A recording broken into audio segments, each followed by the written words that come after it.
Assalamualaikum warahmatullahi wabarakatuh. Perkenalkan, nama saya Fitra Amelia dengan NIM 240102001. Jadi pada kesempatan kali ini saya akan menyampaikan hasil resum dari teman saya Muhammad Wirapraja dengan judul resum yaitu tasawuf dari sufisme klasik ke neo sufisme. Jadi dalam resum ini kita akan membahas 3 bab. Jadi bab pertama itu membahas tentang pendahuluan, bab kedua itu tentang orientasi dalam tasawuf, terus bab ketiga itu membahas tentang tasawuf sunni. Oke, langsung saja mari kita bahas untuk bab yang pertama, yaitu tentang pendahuluan.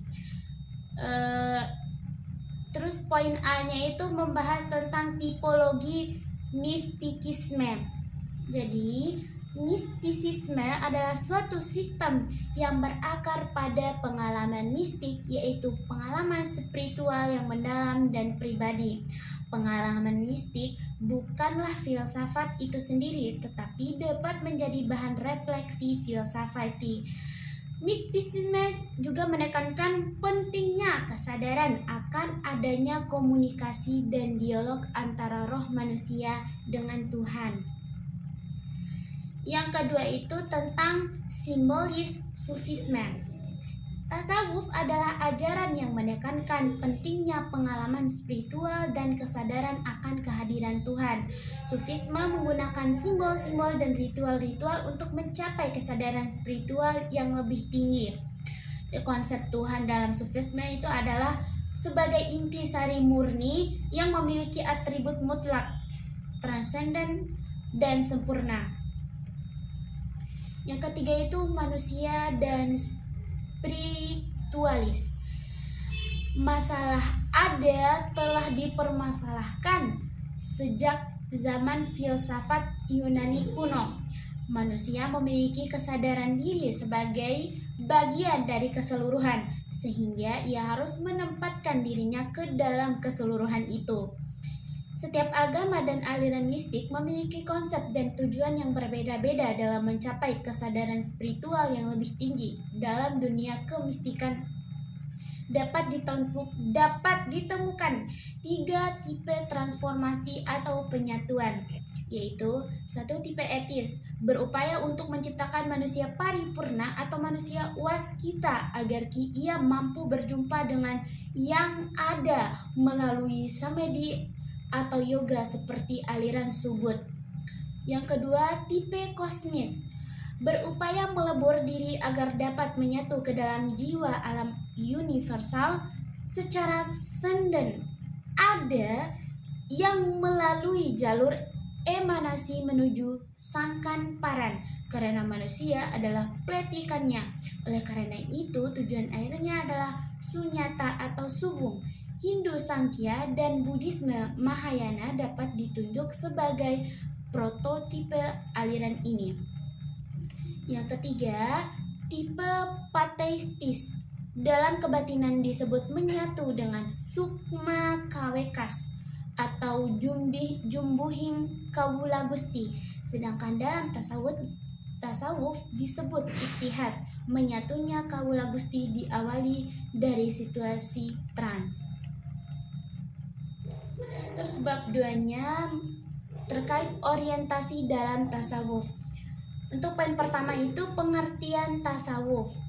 Tasawuf adalah suatu tipe mistisisme yang berfokus pada pengalaman spiritual dan kesadaran akan kehadiran Tuhan. Kata tasawuf memiliki beberapa kemungkinan asal-usul, termasuk dari kata suf yang berarti wol kasar atau dari kata sofa yang berarti bening.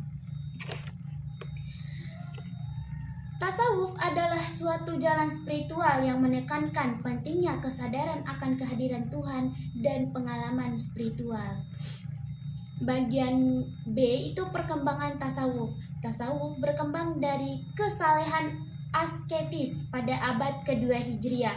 Fase pertama perkembangan tasawuf adalah fase asketisme yang ditandai dengan munculnya individu-individu yang lebih mengutamakan kehidupan akhirat.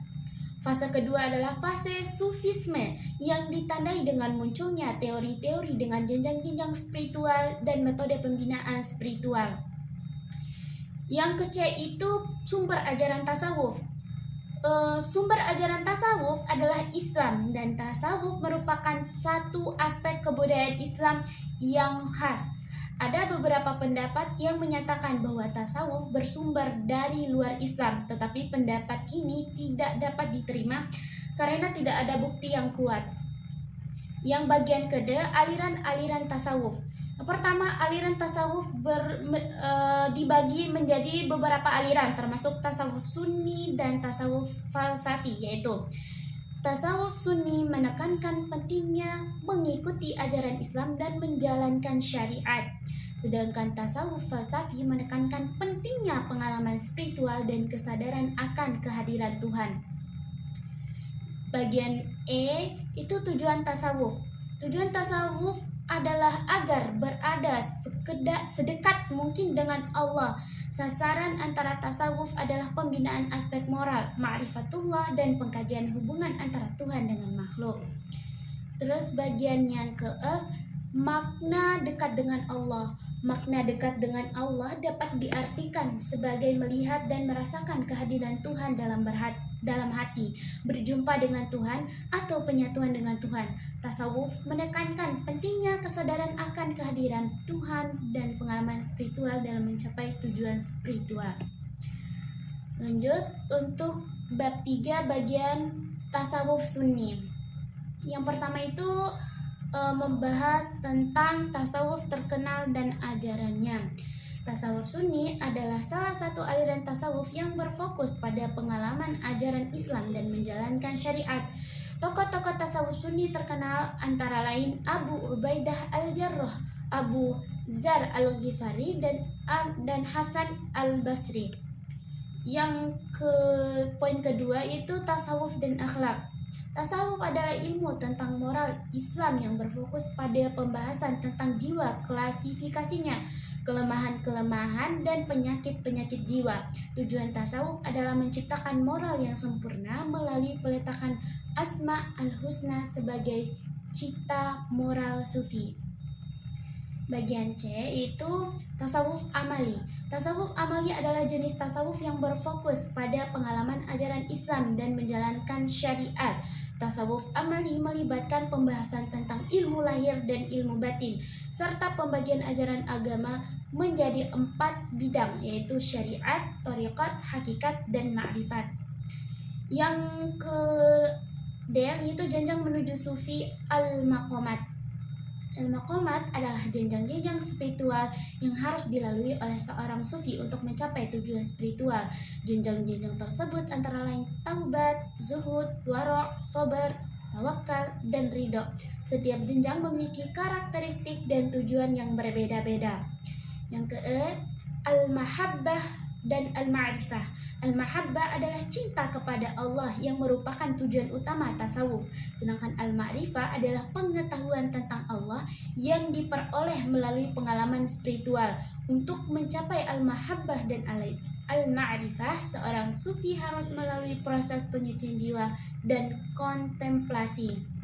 Yang terakhir yaitu karakteristik sufi al-ahwal. Al-ahwal adalah kondisi kejiwaan yang diperoleh seorang sufi sebagai karunia Allah. Al-ahwal dapat berupa lawaih, datang dan pergi dengan cepat, dan bawadih, datang dan pergi dalam tempo yang panjang. Al-ahwal merupakan manifestasi dari makom yang telah dilalui sebelumnya. Jadi sampai sini saja yang bisa saya sampaikan. Lebih dan kurangnya saya mohon maaf. Wabillahi taufiq wal hidayah. Wassalamualaikum warahmatullahi wabarakatuh.